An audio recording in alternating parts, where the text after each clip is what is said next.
Sejarah, Partai Persatuan Pembangunan P3 gagal lolos ke DPR setelah KPU resmi mengumumkan hasil perolehan suara di pemilu 2024. P3 hanya meraih suara 3,87%. Ketua Badan Pemenangan Pemilu P3 Sandiaga Uno enggan berkomentar atas gagalnya P3 menembus ambang batas parlemen di pemilu 2024. Kepada saya untuk tidak berkomentar. Pak Ketua Umum sudah menyampaikan maklumat dan taklimat yang sudah banyak dikutip. Jadi semua statement tentang P3 akan diberikan oleh DPP P3. Saya diminta untuk tetap optimis semua kader dan prosesnya ini masih berlangsung. Jadi kita hormati prosesnya. P3 pun menyiapkan langkah tegas dengan mengajukan permohonan ke Mahkamah Konstitusi. Selain mengajukan surat permohonan, gugatan perselisihan hasil pemilihan umum, P3 juga menyertakan bukti-bukti pokok perkara. Alhamdulillah tadi kurang dari 2 jam dari batas waktu yang ditentukan kita sudah mendaftarkan, dan bukti pokok yang terpenting dalam pendaftaran itu surat permohonan dan juga bukti pokok. Selanjutnya kan kita akan melengkapi pada waktu yang disediakan oleh undang-undang. Jika kita lihat perolehan suara P3 dalam beberapa pemilu terakhir, partai berlambang Ka'bah ini terus lolos melenggang ke Senayan. Di tahun 2009 meraih 5,32%, di tahun 2014 P3 meraih suara 6,53%, dan di tahun 2019 P3 meraih suara 4,52%. Tentunya, upaya gugatan ke MK pun menjadi langkah P3 mengembalikan suara yang hilang di pemilu 2024. Tim Liputan Kompas TV.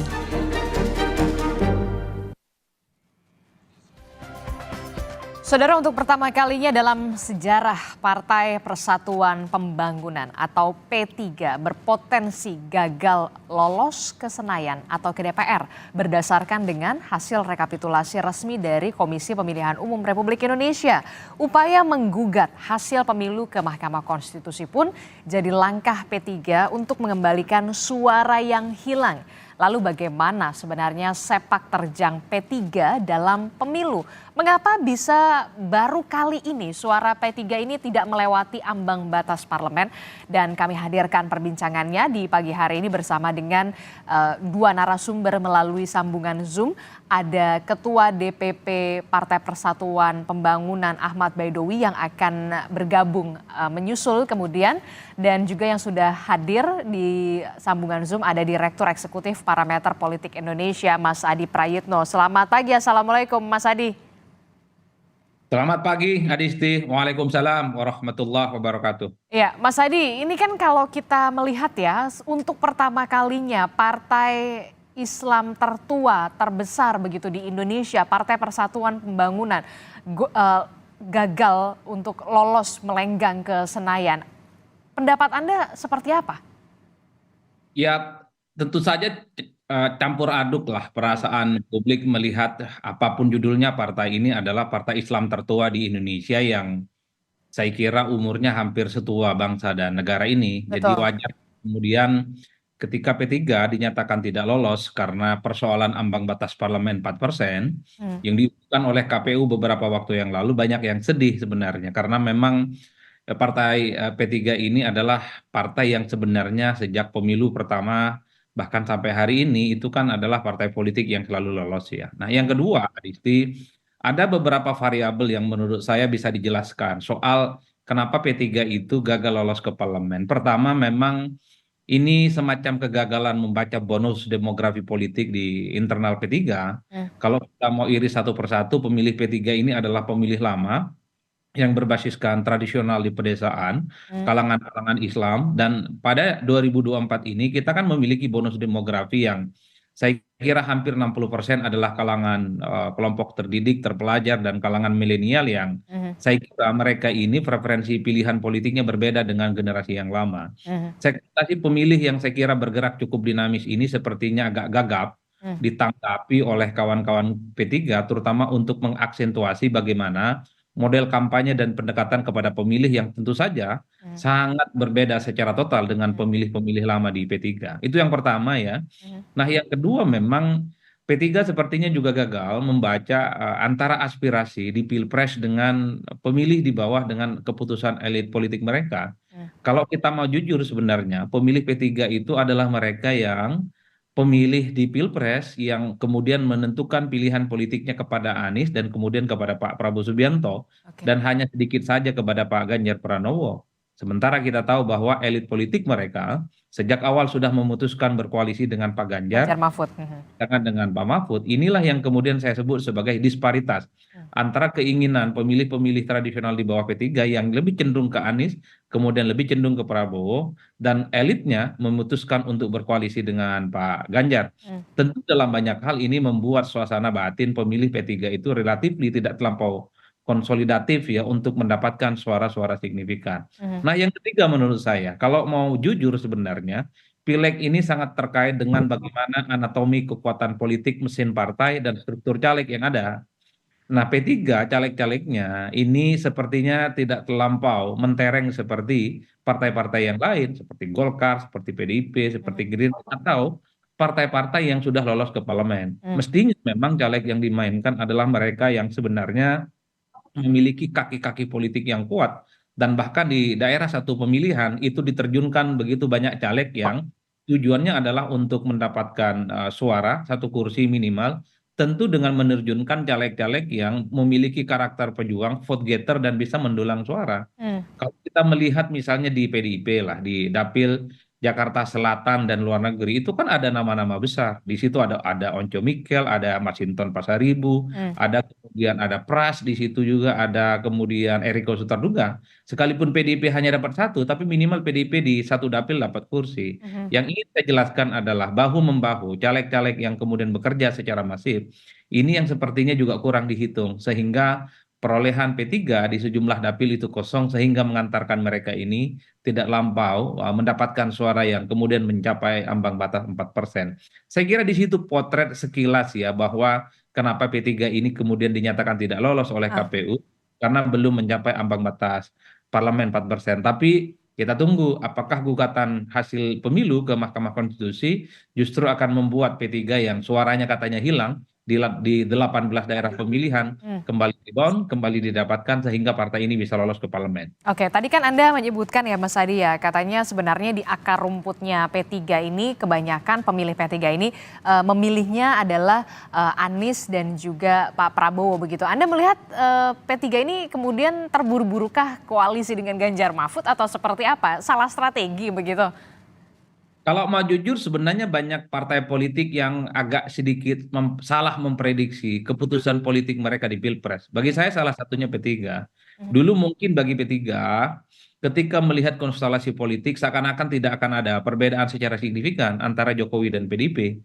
Jadi kemanapun arah sikap politik P3 ini tidak akan berpengaruh secara diametral. Tapi ketika PDIP beda sikap dengan Jokowi, dalam banyak hal inilah yang saya sebut sebagai kegagapan di mana kemudian P3 itu pemilihnya yang di bawah dengan elit keputusan politiknya itu berbeda. Hmm. Ini menurut saya turut bisa menjelaskan kenapa kader-kader di bawah P3 itu tidak terlampau solid sebenarnya untuk mendapatkan suara di daerah pemilihan. Hmm. Jadi ini sebenarnya fenomena biasa di partai-partai politik yang lain. Hampir semua partai politik Adisti Hmm. itu yang disebut dengan split ticket voting, di mana pemilih di bawah itu seringkali tidak tegak lurus dengan kebutuhan politik elit di atasnya.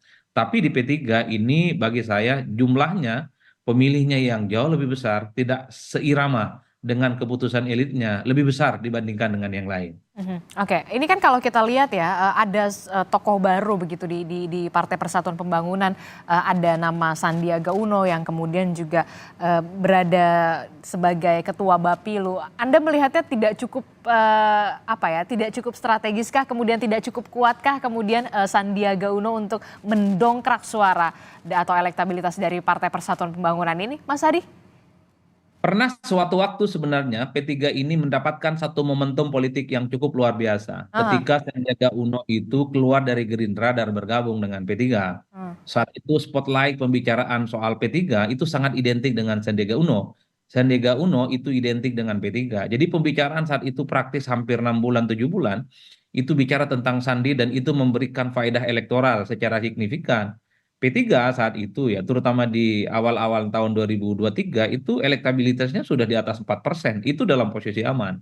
Unfortunately, ketika Sandiaga Uno gagal maju dalam kontestasi sebagai calon wakil yang kemudian bersandingan dengan Ganjar Pranowo, momentum politiknya lewat. Hmm. Publik tidak lagi melihat Sandi sebagai variabel penting yang diperbincangkan sebagai bagian penting dari P3. Dan bahkan P3 ini nyaris sama sekali tidak pernah diperbincangkan sebagai partai politik yang relatif kompetitif ya untuk bisa bersaing dengan partai-partai yang lain dan termasuk partai politik yang secara prediktif itu tidak lolos ke parlemen. Hmm.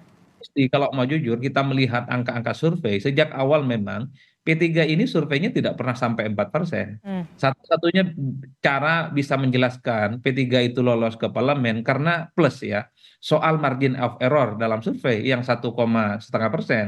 Jadi kalau P3 itu kalau P3 itu dalam survei disebut 3,5%, ditambah margin of error misalnya 1 atau 1,5% itu diprediksi lolos. Hmm. Tapi dalam kondisi alamiah dari survei-survei yang dilakukan, teman-teman P3 itu memang elektabilitasnya belum pernah mencapai 4%. Jadi wajar kalau kemudian P3 per hari ini melalui keputusan KPU itu dinyatakan tidak lolos ke parlemen. Saya mau tambahkan satu variabel ya, kenapa P3 itu suaranya tidak signifikan dan tak lolos. Hmm. Bagi saya tentu ini tidak terlepas dari ada sejumlah elit-elit P3 yang kerjaannya itu sibuk ngurusin orang lain, ngurus PSI lah, kemudian begitu sibuk untuk nyerang Jokowi. Mestinya sebagai sebuah partai politik yang sedang struggle supaya lolos ke parlemen, mestinya P3 itu cukup fokus mengamankan gawangnya sendiri, terutama untuk lolos ke parlemen. Kita lihat sejumlah elit P3 itu all the time mengkritik PSI, mengkritik Pak Jokowi, yang saya kira itu kontraproduktif yang kemudian membuat kenapa suara P3 itu dalam banyak hal ya itu tidak mendapatkan raihan suara yang signifikan. Oke. Jadi itulah yang saya sebut bahwa kadang kawan-kawan P3 itu tidak terlampau memiliki prioritas dalam pileg, seakan-akan pileg itu akan didapatkan 4% secara otomatis gitu ya. Aha. Oke, kalau misalkan kita lihat begitu ya, tadi Anda menyebutkan sebenarnya akar rumput dari Partai Persatuan Pembangunan ini biasanya memilih Anies dan juga Pak Prabowo begitu. Nah, kalau misalkan ini berpotensi gagal lolos ke Senayan, itu artinya P3 tidak ada di parlemen selama 5 tahun. Apakah nanti akan kesulitan juga 5 tahun mendatang bagi P3 untuk maju atau lolos ke Senayan seperti Partai Hanura? Dan kemudian ketika hilang suaranya, P3 ini sebenarnya hilangnya kemana suaranya? Ya, saya kira memang sangat tergantung bagaimana konsolidasi politik yang akan dilakukan oleh P3. Kalau setelah dinyatakan tidak lolos ke parlemen, kawan-kawan P3 ini melakukan langkah penyelamatan terhadap partai, restrukturisasi partai, konsolidasi internal, kemudian memperkuat basis-basis mereka.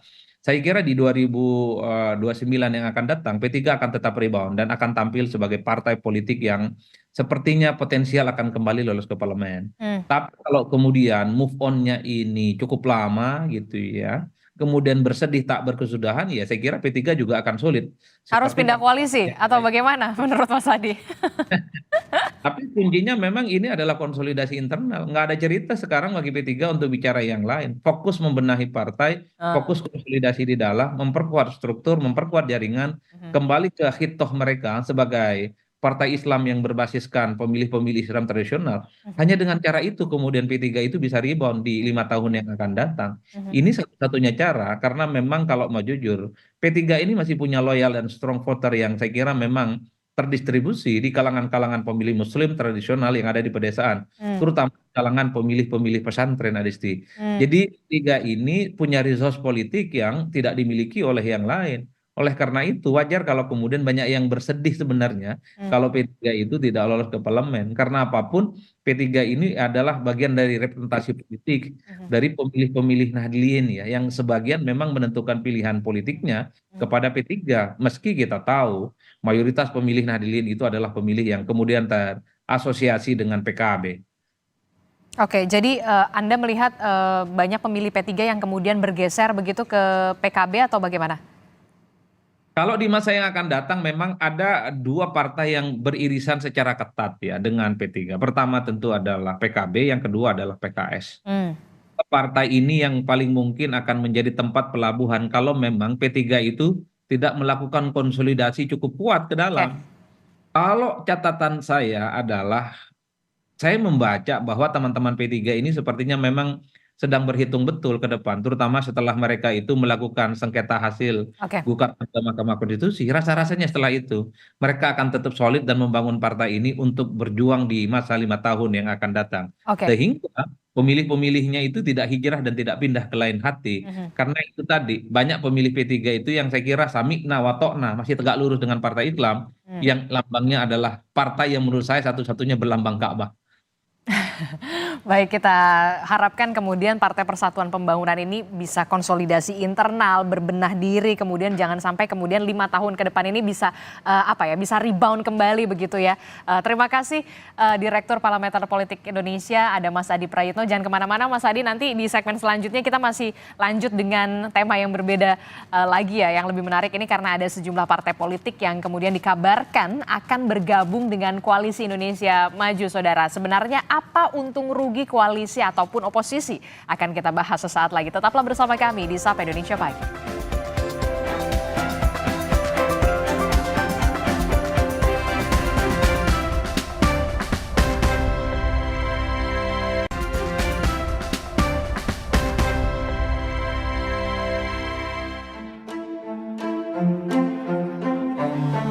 Sabtu lalu, Presiden terpilih Prabowo Subianto dan Anies Baswedan menemui Ketua Umum Nasdem, Surya Paloh.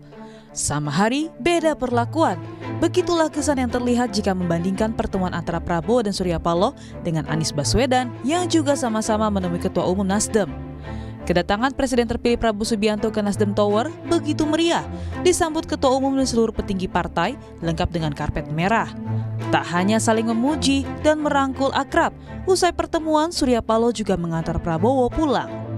Sementara calon presiden yang diusung Nasdem, Anies Baswedan, masuk ke kantor DPP tanpa sambutan apapun. Menanggapi hal ini, Sekjen Partai Nasdem Hermawi Taslim menegaskan tak ada perbedaan perlakuan. Prabowo tiba lewat pintu utama yang memang memiliki karpet merah, sementara Anies memang masuk melalui pintu samping, itu pun juga disambut politisi Nasdem Sugeng Suparwoto. Pak Prabowo masuknya dari pintu utama, memang ada karpet merah. Dan semua orang yang masuk dari pintu utama pasti menginjak karpet merah. Sedangkan Pak Anies karena sudah terbiasa datang di sini, beliau mobilnya langsung ke samping, turun dari samping kafe. Nah, Pak Anies dengan kantor Nasdem ini sudah seperti rumahnya sendiri. Hampir setiap minggu beliau datang di sini. Bahkan kadang-kadang datang tanpa pemberitahuan sehingga malah jemputan juga tidak ada. Jadi tidak ada perbedaan apa-apa. Pak Anies kemarin sampai jam 10:30 di sini. Sementara itu, Ketua Tim Kerja Strategis Prabowo Gibran, Bahlil Lahadalia, menyebut bahwa partai dengan khas berwarna sejuk akan bergabung ke dalam Koalisi Indonesia Maju. Hal ini diungkapkan saat ditanya soal potensi bergabungnya partai di luar koalisi.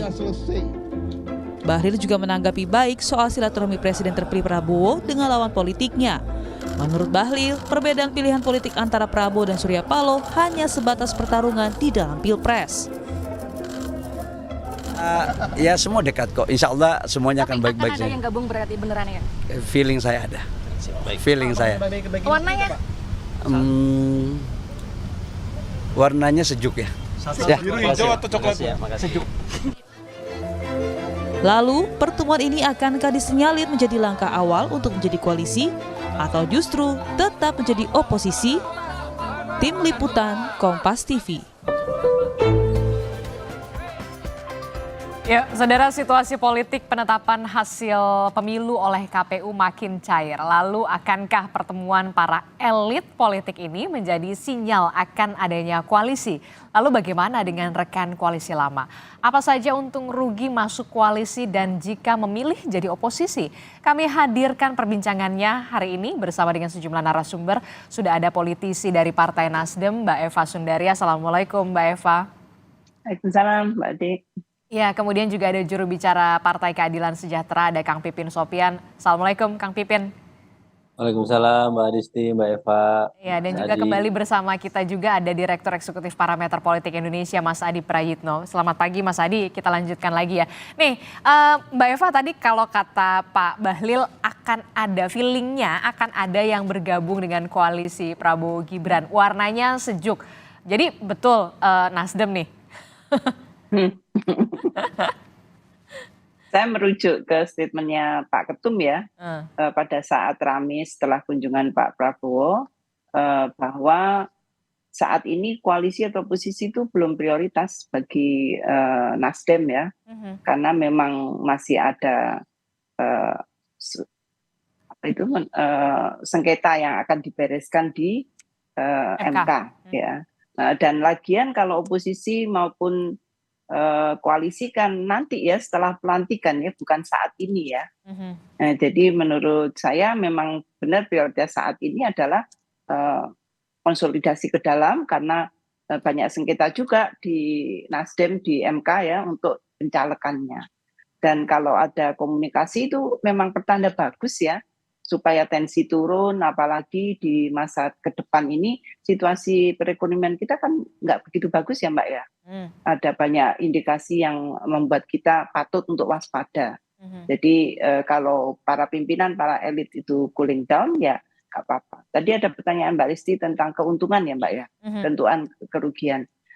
Kalau untuk demokrasi memang bagus untuk ada oposisi, dalam arti kalau memang kalah ya memang harus di luar pemerintahan, kekuasaan harusnya, dan itu sudah diberi contoh oleh PDIP ataupun oleh PKS, teman-teman PKS yang kekeh dan ternyata fine-fine saja gitu ya.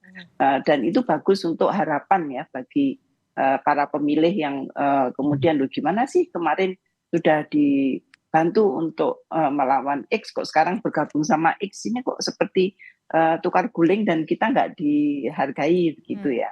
Tapi kan kepentingan bersama, kalkulasinya itu berbagai hal begitu ya, dan kita tunggu saja nanti ya setelah pelantikan di DPR ya. Tapi kalau saya rasakan sendiri ya, pengalaman sebagai oposisi ya, itu dipaksa untuk cerdas loh. Dan itu mungkin dirasakan kan sama teman-teman PKS saat ini kan, karena harus selalu alert, kemudian harus selalu data connected dan seterusnya. Dan menurut saya ini sehat untuk demokrasi kita. Itu yang pertama. Memang ada kelemahannya ya, kayak saya pada saat oposisi itu mengadvokasi PRT, PMI, itu respon dari menteri itu nggak sebagus ketika kita berada di pemerintahan. Koalisi, begitu Mbak. Ini Kang Pipin gimana nih, kemarin akhir pekan hari Sabtu Ketua Umum dari Nasdem Pak Surya Paloh ini ditemui sama Pak Prabowo, nggak khawatir nih? Jadi masih solid atau nggak sebenarnya koalisi Amin? Ya, hak setiap partai untuk menentukan pilihan dan juga bersikap, termasuk silaturahim dengan siapapun. Jadi bagi kami itu kami serahkan ke pimpinan partai masing-masing. Jadi kalau kami memang memilih untuk fokus untuk mengawal gugatan calon presiden dan Timnas Amin di Mahkamah Konstitusi. Jadi kami sampaikan itu sejak awal karena itulah hasil keputusan amanat dari Musyawarah Majelis Syuro PKS untuk fokus dua hal. Satu, membantu sekuat tenaga Timnas Amin, calon presiden Amin, untuk memaksimalkan ikhtiar kita menggugat sengketa hasil Pilpres di Mahkamah Konstitusi. Yang kedua adalah mengajak sebanyak-banyaknya anggota Dewan dari lintas fraksi untuk menggunakan hak konstitusionalnya untuk menggunakan hak angket di DPR RI terkait dengan pelanggaran, potensi kecurangan yang dilakukan oleh eksekutif terhadap pelanggaran undang-undang. Jadi fokus utamanya itu. Adapun terkait dengan koalisi, sekali lagi ini masih jauh dan kami menghormati setiap pilihan. Bagi kami di dalam maupun di luar pemerintahan sama-sama terhormat. Tentu kami dari PKS punya domainnya Musyawarah Majelis Syuro yang akan menentukan kapan waktunya untuk mengambil keputusan. Sekali lagi bagi kami tentu akan memutuskan koalisi atau oposisi setelah ini selesai dan kami akan mendengarkan aspirasi dari masyarakat, dari pengurus, dari kader, apa sebaiknya yang akan dilakukan oleh PKS pasca nanti putuskan di Mahkamah Konstitusi. Bagi kami sekali lagi untung rugi ya maslahat madorot tentu dipertimbangkan, tetapi kami akan mendengarkan aspirasi dari masyarakat, wabil khusus para pendukung PKS dan Anies Muhaimin para pengurus seluruh Indonesia, sehingga keputusan yang diambil adalah betul-betul bukan hanya sekedar keputusan elit, tetapi keputusan alit atau akar rumput, karena bagaimanapun partai politik ini bukan milik satu dua orang, tetapi ini adalah milik bersama. Oke, tapi begini, ketika Pak Prabowo menemui Ketua Umum Partai Nasdem Pak Surya Paloh, dari Nasdem sendiri sudah ada komunikasi belum ke rekan koalisi seperti PKS dan juga PKB ini nih Pak Prabowo mau datengin Nasdem begitu? Ada nggak? Atau jangan-jangan dari medsos lagi taunya? Ya mungkin ada pimpinan, tapi saya tidak mendengar secara langsung. Tetapi sekali lagi hak masing-masing partai, hak pimpinan Partai Nasdem untuk bersilaturahim dengan siapapun tanpa harus ada izin dan sebagainya, itu monggo. Oke. Mas Adi, Anda melihat pertemuan kemarin begitu ya pada hari Jumat, kalau tidak salah hari Jumat yang lalu begitu, Anda melihat koalisi Anies Muhaimin ini bagaimana nih? Ada yang mulai tergoda nggak seperti kata Pak Bahlil? Katanya ada yang feelingnya sih ada yang mau bergabung nih, warnanya sejuk. Ya saya kira memang sulit untuk membantah bahwa pertemuan Prabowo Subianto dan Surya Paloh beberapa waktu yang lalu itu dikaitkan dengan soal kemungkinan bagaimana Nasdem menjadi bagian dari koalisinya paslon nomor 2. Itu sudah disampaikan secara terbuka. Prabowo Subianto mengatakan berulang kali kalau ke Nasdem itu selalu ngajak kerjasama. Nasdem juga menjawab 50-50. Itu artinya apa? Sangat mungkin akan bergabung dan sangat tidak mungkin akan bergabung. Kenapa jawabannya 50-50? Saya kira memang satu ya, Nasdem sedang menjaga suasana perasaan teman-teman politik partai pendukung Amin yang saya kira per hari ini pun masih sedang berjuang untuk mencari keadilan. Di MK. Mencari soal bagaimana dugaan-dugaan kecurangan, soal terkait dengan pemilu itu bisa diungkap ya. Karena kubu Amin sudah kadung melayangkan soal gugatan hasil sengketa pemilu ini kepada Mahkamah Konstitusi. Tapi pada saat yang bersamaan kita kan tidak bisa menutup mata bahwa Nasdem sepertinya juga punya intensi untuk menjadi bagian dari koalisinya Prabowo dan Gibran. Apalagi Nasdem ini merupakan partai politik menurut saya di luar paslon nomor 2 yang menyatakan menerima hasil pemilu dan memberikan ucapan selamat kepada Untuk pertama kalinya Partai Nasdem di luar koalisi. Saya kira itu adalah tanda-tanda alam sebenarnya betapa Nasdem sebenarnya punya intensi dan punya keinginan untuk menjadi bagian dari koalisi pemerintah nomor 2. Apalagi kalau kita melihat korespondensi historis hubungan antara Surya Paloh dengan Pak Prabowo Subianto, saya kira ini kan terjalin cukup lama ketika sama-sama menjadi politisi di Golkar, dan bahkan Prabowo dan Pak Surya Paloh kemarin mengatakan dulu memang kita sempat berkompetisi, sempat saling ngegas dan sempat saling bertegang-tegangan. Tapi tidak mungkin untuk suasana batin kebangsaan demi kepentingan koalisi, perbedaan-perbedaan yang terjadi sepanjang ini ya akan kemudian bisa mereka koneksikan dalam satu kepentingan koalisi politik bersama. Itulah yang menurut saya seorang presiden terpilih yang ditetapkan oleh KPU mendatangi Nasdem kalau tidak untuk merangkul, tentu agak tidak masuk akal sebenarnya, Adisti. Oke, Mbak Eva, betul kalau katanya Mas Adi menjaga perasaan dulu nih karena lagi berjuang lah dalam tanda kutip di MK. Menjaga perasaan rekan koalisi PKB dan juga PKS. Saya pikir minggunya, yaitu beberapa hari sebelum Pak Prabowo datang, itu kan seluruh ketum yang Amin kan kumpul ya Mbak ya. Jadi saling berkomunikasi bagaimana sikap yang diambil pasca pengumuman. Dan saya yakin somehow ya sedikit banyak itu saling paham gitu ya. Tapi kemudian gayanya dipilih yang berbeda-beda. Kalau peluang koalisi ataupun oposisi, Pak Surya Paloh bicaranya kan, peluangnya masih 50-50. Dan itu menurut saya kan sangat netral kan, tidak ada kecenderungan ke salah satu bandulnya itu seperti itu. Dan kalau kedatangan Pak Prabowo ke sana itu ketika ditanya para petinggi Nasdem bilangnya ya ini sebagai tanda terima kasih karena sudah diberi selamat oleh Pak Surya Paloh ya. Dan capresnya yang mendatangi kepada Pak Surya Paloh itu suatu yang bisa dimaknai sebagai yang kita merasa terhormat lah ya, Nasdem didatangi oleh capres. Dan kemudian muncul kan spekulasi untuk diajak berkoalisi, dan jawaban Pak Surya Paloh seperti yang saya kemukakan bahwa sekarang belum prioritas karena masih belum kelar betul, ada MK yang harus ditunggu dan juga ada pencalekan yang masih juga bersengketa. Kemudian yang kedua, peluangnya adalah masih 50-50. Jadi 50-50, bisa ya bisa enggak ya berarti ya Mbak Eva? Iya, betul. Oke, Kang Pipin, gimana nih kalau misalkan melihat ya, kalau kata Mas Adi, tanda alamnya tuh sudah ada gitu, bahkan Partai Nasdem sudah memberikan selamat begitu ya, Ketua Umum Gerindra Capresnya ini Pak Prabowo sudah silaturahmi. Lalu bagaimana dengan PKS, kalau kata Mas Adi menjaga perasaan dulu nih sampai MK finalnya gimana? Respon Anda, Kang Pipin? Ya, jangankan sampai putusan MK, 10 tahun kami di luar pemerintahan juga kami alhamdulillah tetap tegar, tegak lurus bersama aspirasi dan kepentingan rakyat. Bagi kami sebetulnya ketika berada di dalam maupun di luar pemerintahan, kami selalu menunjukkan yang terbaik. Dulu pada era Pak SBY, ketika kami berada dalam pemerintahan, banyak terobosan yang dilakukan oleh menteri-menteri yang dari PKS. Misalnya Pak Anton Mentan misalnya. Prestasinya adalah bagaimana swasembada pangan waktu itu, swasembada beras waktu itu.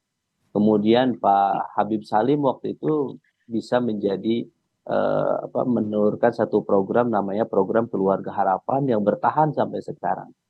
Tetapi kemudian 10 tahun kemudian berada di luar pemerintahan, kami menjadi partai yang konsisten, loyal untuk membela kepentingan rakyat, menolak undang-undang Omnibus Law Cipta Kerja yang merugikan para pekerja, menolak kenaikan harga BBM dan sebagainya. Jadi bagi kami hitung-hitungan berada di dalam maupun di luar pemerintahan, kami akan berikan yang terbaik. Jadi nggak masalah kalau misalkan Nasdem nanti akan melompat pagar begitu akhirnya? Hak setiap partai politik memiliki kedaulatan masing-masing untuk menentukan sikapnya masing-masing. Dan bagi kami tidak punya hak untuk mengintervensi terkait dengan pilihan dari Partai Nasdem. Karena mekanismenya masing-masing. Di PKS, mekanisme pengambilan keputusan tertinggi terkait dengan koalisi dan mendukung Capres-Cawapres ada di Musyawarah Majelis Syuro. 99 anggota Majelis Syuro yang akan memutuskan, bukan 1-2 orang. Jadi di PKS terkait dengan koalisi ini sangat mapan pengambilan keputusannya. 99 orang ini yang memutuskan apakah kita berada di dalam atau di luar pemerintahan. Kami sangat memperhatikan bagaimana maslahat madorotnya. Yang kedua, bagaimana nanti kepantasan demokrasi yang kemarin kita lihat 10 tahun terakhir kita kalah, kemudian kita mengambil keputusan berada di luar pemerintahan. Yang ketiga, tentu kita akan melihat bagaimana aspirasi dari akar rumput kita. Jadi itulah posisi PKS. PKS makanya kenapa kami pada posisi stabil dukungan dari masyarakatnya. Kami sangat mendengar aspirasi masyarakat. Oke, Kang Pipin. Tidak mungkin kami mengambil keputusan di luar dari aspirasi mayoritas dari pemilih PKS, kader dan pengurus PKS seluruh Indonesia. Kalau Kang Pipin, kalau misalkan Pak Prabowo mau silaturahmi juga ke PKS, gimana nih? Kali aja. Ya, untuk saat ini kami fokus membantu Timnas, tim hukum Amin untuk menggugat ke KPU dan menyiapkan berkas bahan materi hak angket di DPR RI. Jadi kami harus sampaikan sejak awal bahwa itulah sikap yang disampaikan secara resmi oleh lembaga tertinggi partai, yaitu Musyawarah Majelis Syuro PKS yang kemarin sudah bersidang, sudah bermusyawarah, dan hasilnya adalah fokus 2 hal, fokus bantu gugatan ke Mahkamah Konstitusi dan mengajukan hak angket di DPR RI. Jadi menutup pintu ya, Kang Pipin? Karena fokus sampai ke MK. Saat ini kami fokus ke 2 hal itu. Oh, Oke. Mas Adi, apa yang Anda baca dengan respon dari Kang Pipin tadi? Ya, saya kira memang bagi PKS pemilu itu tidak selesai. Masih ada proses mencari keadilan di Mahkamah Konstitusi. Jadi wajar kalau kemudian PKS ini jawabannya diplomatis, andai suatu waktu misalnya ada ketertarikan dari kubu paslon 2 untuk berkunjung ke mereka. Agak berbeda dengan Nasdem, bukan hanya menerima pemilu, bukan hanya mengucapkan selamat kepada pemenang, tapi juga sudah bertemu dengan presiden terpilih versi KPU tentu saja. Dan sudah mengatakan 50-50 malah ya? Kalau dalam bahasa Madura 50-50 itu 80-20. 80-nya sudah oke, tinggal 20%-nya nunggu Oke. putusan hasil pemilu nanti di Mahkamah Konstitusi. Oke. Jadi pernyataan Bahlil ketika ada partai sejuk yang ingin bergabung, bagi saya itu kan bagian dari tanda yang sebenarnya mempertebal. Ada partai politik di luar kubu nomor 2 itu untuk menjadi bagian dari koalisinya Prabowo Subianto dan Gibran di masa yang akan datang. Mhm. Kalau sejuk itu kan banyak ya warnanya, biru itu sejuk, Hmm. hijau juga sejuk, kuning juga sejuk. Hmm. Tapi karena ada kaitannya dengan Nasdem, saya menduga yang disebut dengan Bahlil itu adalah Nasdem, bukan yang lain. Oke. Nah, Aditya yang saya tangkap adalah setelah Pilpres usai, KPU sudah mengumumkan siapa yang menang Pilpres, rasa-rasanya partai politik koalisional manapun, 1, 2, dan 3, itu sebenarnya bubar jalan. Khususnya kubu 1 dan kubu 3. Apakah mau berkoalisi dengan Prabowo, ataukah tetap berada di luar kekuasaan? Partai-partai politik yang lain itu tidak bisa mengintervensi keputusan politik mereka. Jadi wajar kalau kemudian Nasdem bertemu dengan Surya Paloh, PKS itu nggak boleh marah-marah. PKB pun juga tak boleh marah-marah. Karena mereka ini punya otonomisasi yang saya kira memang akan diperjuangkan di masa yang akan datang. Termasuk misalnya PKS akan terus menjadi oposisi andai ya mereka itu ditawarin oleh kubu Prabowo dan Gibran menjadi bagian dari koalisi. Itu juga hak prerogatif dari presiden. Hmm. Di PKS maksud saya. Yang ingin saya katakan adalah praktis setelah pengumuman KPU, partai-partai pendukung Amin ini ya sebenarnya bubar jalan. Sekalipun tak ada ya upacara bendera untuk membubarkan itu, tapi kepentingan politiknya sudah mulai terlihat kemana arah dan kecenderungan masing-masing. PKS sepertinya istiqomah ingin menjadi oposisi, tapi Nasdem tidak. 50-50 katanya. PKB? Nah, PKB saya termasuk yang melihat soal kemungkinan masuk dalam kategori partai yang sejuk. Tinggal nunggu waktu sebenarnya, karena memang ya DNA PKB ini tidak pernah jadi oposisi. PKB ini adalah the ruling party, ya, versi yang lain tentu saja, yang selalu menjadi bagian dari koalisionalnya pemerintah. Saya termasuk yang hakul yakin, PKB ini tinggal nunggu waktu sebenarnya, akan menjadi bagian dari koalisinya Prabowo dan Gibran. Oke, PKB tinggal menunggu waktu begitu, yang istiqomah hanya Partai Keadilan Sejahtera yang kita tahu sudah berada di luar pemerintahan begitu ya. Kalau PDI Perjuangan, Mas Adi? Kalau PDI, saya kira sangat tergantung bagaimana hubungan Prabowo dan Jokowi di masa yang akan datang, termasuk PKS ya. Saya membayangkan kalau hubungan Jokowi dan Prabowo itu masih kondusif, bulan madunya masih cukup panjang ya, rasa-rasanya partai seperti PKS dan PDIP agak sulit untuk menjadi bagian dari koalisinya Prabowo. Karena ada psikologi yang saya kira akan membentur mereka, yaitu faktor Jokowi. Tapi kalau bulan madu hubungan Jokowi antara Prabowo dan Pak Jokowi ini segera berakhir, hubungan lagi tak harmonis, rasa-rasanya PDIP dan PKS sekalipun juga tertarik untuk menjadi bagian dari kubunya Prabowo Subianto. Saya membayangkan ke depan itu rasa-rasanya Jokowi dalam tanda kutip akan menjadi common enemy, menjadi musuh bersama partai-partai politik yang merasa telah didolimi sepanjang pemilu di 2024 ini. Tentu itu semua terjadi kalau hubungan Jokowi dan Pak Prabowo Subianto tak lagi baik-baik saja. Tapi Anda melihat ada potensi ke sana? Saya sangat melihat, apalagi pernyataan sejumlah elit PDIP beberapa waktu yang lalu, bahwa PDIP dengan Gerindra nggak ada persoalan. Yang mereka menjadi persoalan itu dengan Pak Jokowi, yang dianggap telah membakar rumah mereka sendiri. Oleh karena itu bagi saya, Adisti, jarak psikologis ya soal apakah PKS, apakah PDIP akan berkoalisi dengan Prabowo, per hari ini itu ada di Jokowi. Kalau Jokowi tak lagi mesra dengan Pak Prabowo, tak lagi kemudian seindah bulan madunya beberapa bulan yang lalu, rasa-rasanya PDIP dan PKS sekalipun itu juga punya intensi untuk menjadi bagian dari koalisinya Pak Prabowo. Tentu koalisi itu mungkin bukan di tahun pertama, bisa di tahun kedua, mungkin juga di tahun ketiga, atau di tahun keempat. Nunggu bagaimana suasana hubungan yang tak harmonis antara dua tokoh penting Prabowo dan Jokowi ini berakhir. Oke, Mbak Eva terakhir, kalau Mas Adi mengatakan koalisi bubar jalan, kalau Partai Nasdem sendiri, apa yang kemudian untung ruginya ketika berada di pemerintahan dan di luar pemerintahan? Sebelum ke untung rugi Mbak ya, bahwa Nasdem juga konsisten untuk membackup tim hukum Amin yang sekarang sedang berperkara ya di MK. Jadi bukan kemudian tinggal gelandang gitu Mbak, tapi tetap dibantu dan sementara fokusnya saat ini adalah untuk membereskan sengketa-sengketa caleg yang cukup serius ya di Nasdem ini. Beberapa caleg kuat itu tiba-tiba kemudian terancam posisinya. Nah, untung rugi saya pikir semua paham ya, seperti yang saya kemukakan di awal ya. Tapi saya lebih memikirkan apa baiknya untuk rakyat, Mbak ya. Kalau apa baiknya untuk partai tentu bisa kalkulasi material. Tapi rakyat ini butuh pertunjukan yang cerdas, yang penuh integritas, yang juga istiqomah seperti teman-teman PKS. Kalau memang di dalam parlemen itu berada di dalam berseberangan ketika capres, ya sebaiknya tetap berada di luar begitu sehingga sehat gitu. Jadi tidak kemudian istilahnya kok seperti gampang bisa dibeli untuk kepentingan rakyat, kemudian direduksi hanya untuk kepentingan elit. Jadi kita membutuhkan yang lagi sliding down ya, Mas Adi ya, demokrasi kita ini akan bisa diperbarui kalau perilaku-perilaku partai itu pada kitohnya masing-masing gitu, dan sesuai dengan teori lah ya, ataupun dasolennya gitu. Jadi mudah-mudahan kita tidak mengorbankan kepentingan rakyat dan kepentingan demokrasi yang harus direstorasi.